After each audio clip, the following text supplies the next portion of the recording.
All right, everybody. Hello, and welcome to our next topic, which is experiments. So we have this broken up into a couple of different lectures. In fact, just two. We have one on general experiments and then one on experimental design that we have broken into the different types or considerations in experimental design. So let's start here with just general experiments. So we've talked a little bit about experiments before when we first talked about the three main types of studies in our very first lecture, in our very first topic. There are three main domains of research. We have descriptive research, which is usually observational or there's no manipulation. Then we have correlational studies, which fall somewhere in the middle. We're looking at the relationship between two variables. But experiments are the last and sort of the gold standard of research because what we do is we isolate an independent variable, try and manipulate it in some way, and look at a change on an outcome variable. Remember that our independent variable is a predictor, our dependent variable is an outcome. So if we can isolate or manipulate our independent variable in a way, we can actually determine cause and effect relationships. So cause is our sort of buzzword here. All right, it's very difficult to determine cause using science and using the scientific method, and this is how we have to do it. And we're going to talk about the few facets that make an experiment an experiment. So here, what I had said, we systematically vary the variable that is thought to be causal. That's sort of a funny sentence, right? We vary the variable. But think about it this way, right? I think that a great way to think about this is using drug trials. If we're trying to, say, put a certain drug onto market that's going to alleviate symptoms of, let's use something general like depression, right? Our independent variable, the predictor, we're predicting that this drug is going to alleviate or decrease depression symptoms. In order to determine that, we have to compare it to something else. We need to systematically vary that variable. That could be having a placebo group and an active drug group. That could be having a low dose, a medium dose, and a high dose, as well as a control group. But that systematic varying is what's really key here. We need to have comparison points to each other. We don't have that in descriptive research. We don't have that in correlational research. That's specific here to experiments when we are actively manipulating or systematically varying the independent variable. The idea here is that we hold everything else constant. Any other constant variables, say the setting, the environment, we hold as many other things constant as possible so that we can isolate that independent variable. So that we can make a claim at the end of the day that the dependent variable was caused by the independent variable. This is, of course, difficult to do, right? We've talked all about how there are so many different variables, subject variables, confounding variables that can impact this. But this is the goal, all right? This is the general idea here. All right, so how do we do it?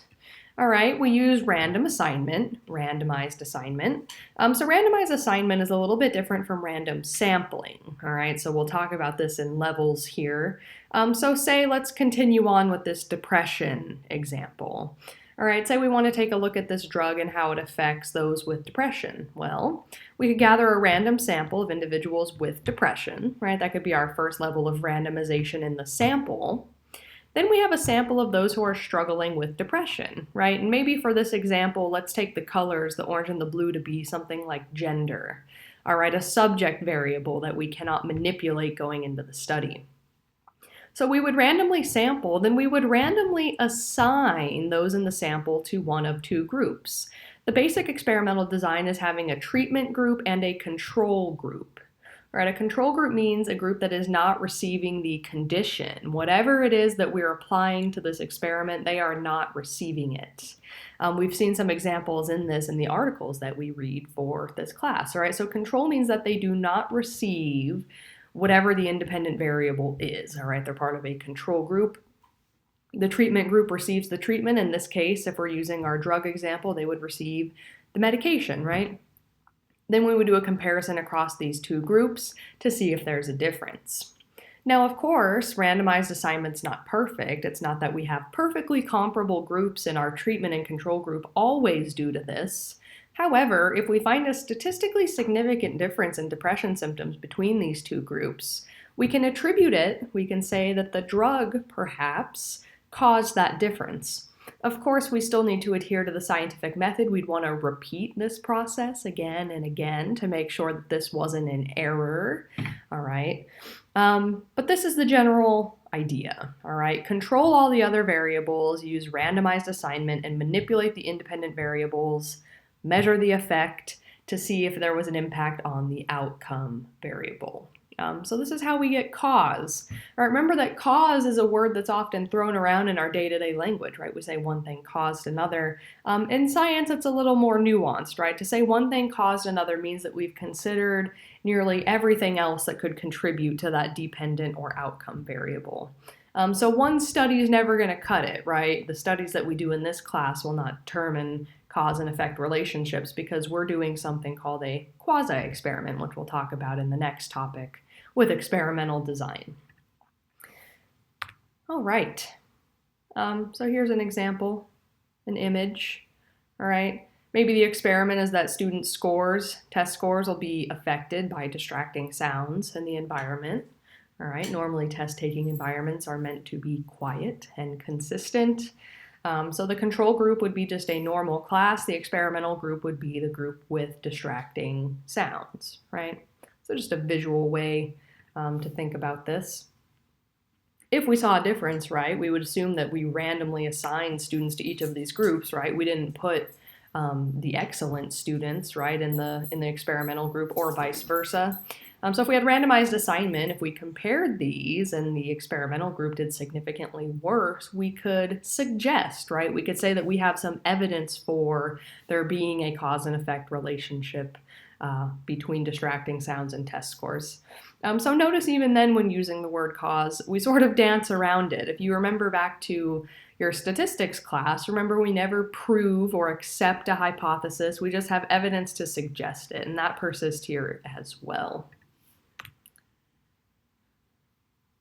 All right, so our simple experimental design, another kind of visualization of this. All right, we have two conditions, experimental and control.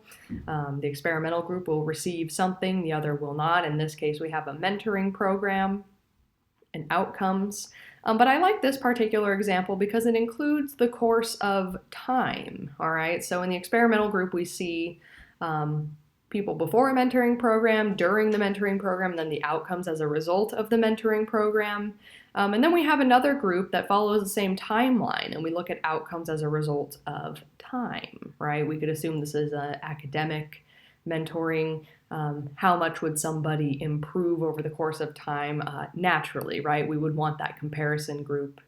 So a big issue with, I'll call it pop science, all right? Maybe some headlines that you read or snappy articles you find on, BuzzFeed, Facebook, wherever else on the internet, right? Oftentimes studies will be done without a control group, right? And we're basically looking at a finding that's floating around in space, unanchored to anything. And that's not helpful for us, all right? This happens a lot with, say, the vitamin industry. They'll say, hey, taking this vitamin increases, whatever you're looking at, but there's no baseline, right? It increases from what? So we always want to be careful when something's making a claim, a cause and effect, or a very strong claim, that they actually have a control group or a baseline to compare to. Again, this is really important in things like pharmaceutical studies, because improvement is only impressive if we know what it's improving from, right? All right, so some general types of experimental design here, all right? This is a major distinction. We have within subjects design and between subjects design. So let's stick with pharmaceutical examples because they're simple, all right? So let's say that we are going to put this depression medication to trial. All right, we could do a within subjects trial, which is where the same person carries out all conditions, all right, so meaning the control, experimental group, or groups, right, we can have multiple. And we would randomly assign the order of the treatments to the individuals. So for example, let's say that we take each person in our sample, right, that's assigned to the experimental group. We randomly assign which group they're going to go into first. Are they going to be the control, or are they going to be the experimental?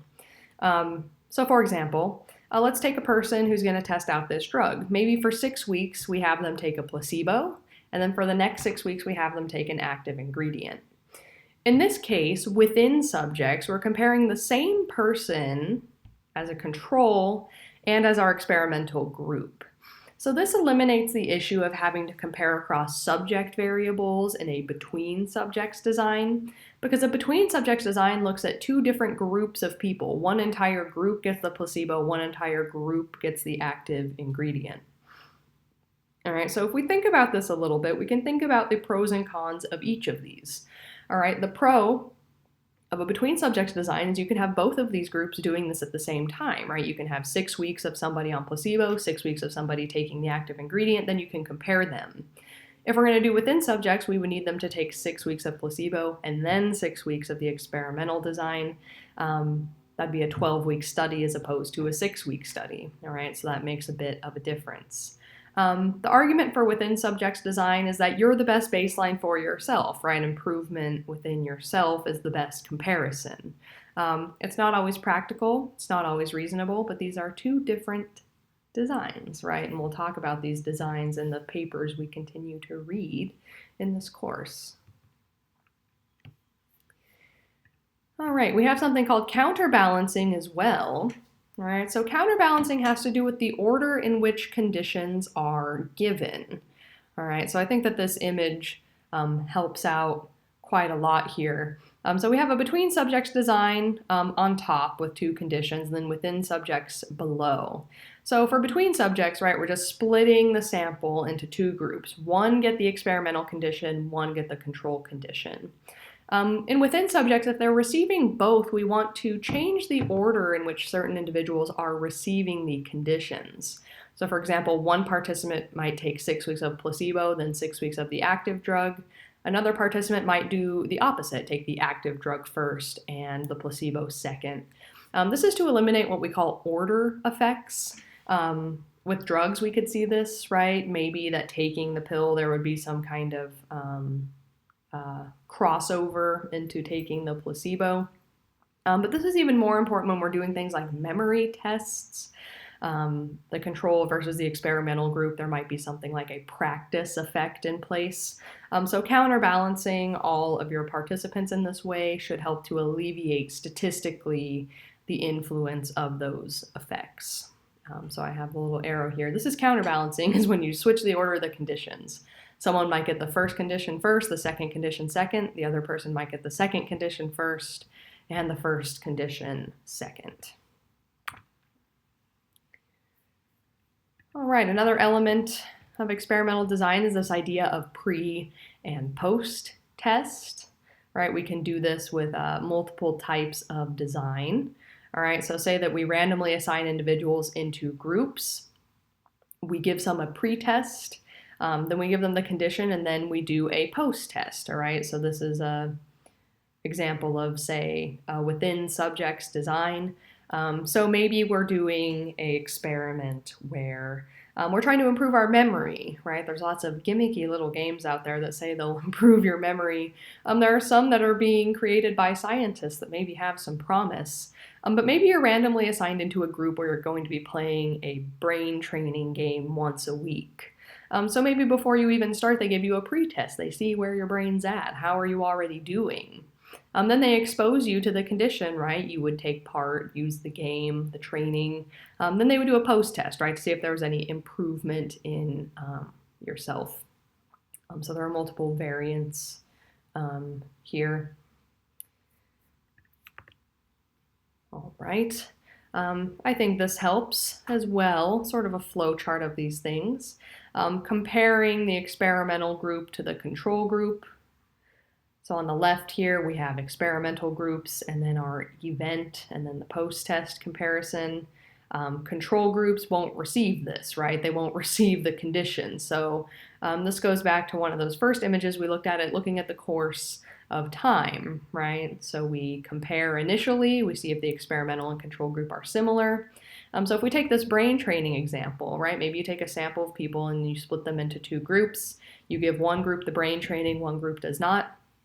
You could do a pretest, right, and make sure those groups are the same or similar, right, statistically insignificantly different, right? So similar in terms of, let's say, memory capacity. Then you let time go on. You let the experimental group participate in the training, the control group does not, then you would compare them at the end, right? If you found a significant difference at the end, you could say, hey, the game seemed to do something, right? The training seemed to do something. If not, you can say, hey, both of these groups look the same due to the passage of time. It doesn't seem that the condition, what we applied to the experimental group, is the cause of any type of change. All right, and lastly, we have matching here. All right, so I think matching deserves to be talked about because it's important, though it seems counterintuitive. So we've spent all of this time talking about randomization, random design, how important it is. But matching is a way of ensuring that the participants in our two groups in an experiment are similar on variables that might be expected to affect the outcome of the study. All right, so let's take some examples. All right, and I'll go ahead and use my field as an example, autism research, because we have a lot of these considerations in autism research. So if we have two groups that we want to compare, say we want to compare a typically developing group of individuals to those who are on the spectrum. Well, we could randomly select from those with autism spectrum disorders, and we could randomly select typically developing individuals, and we can compare those two groups. However, we know that there is some abnormality in the autism spectrum. And by abnormality, I mean that it's predominantly men. All right, and then we have another strange consideration when we're doing neuroimaging. I have handedness here. Handedness is important because the brain is lateralized. If we're going to take a look at the brain, someone who's right-handed will have a brain that's organized differently than somebody who's left-handed. So you don't want to say have 10 left-handed people in your autism spectrum group and none of them in your typically developing group, right? That would kind of offset our comparison.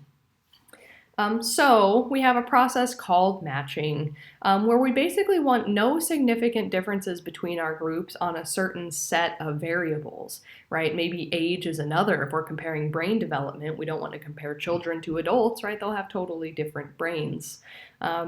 So matching is something that we can do. Again, it goes against our principle of randomness, our sort of golden standard for wanting random samples. But sometimes it makes our groups more comparable, statistically more comparable, right? We don't want to compare apples and oranges. We want our groups to be similar.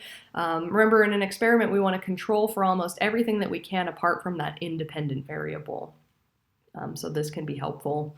Most of us will not be doing any type of matching for our studies. Let that just be known. And if we do, it might be very limited, right? Maybe you just want equal groups of, say, gender to compare across two groups, which is relatively easy to achieve. All right, so that's our general overview of experiments. Our next topic will dive into more specifics of experimental design. So I will see you over there.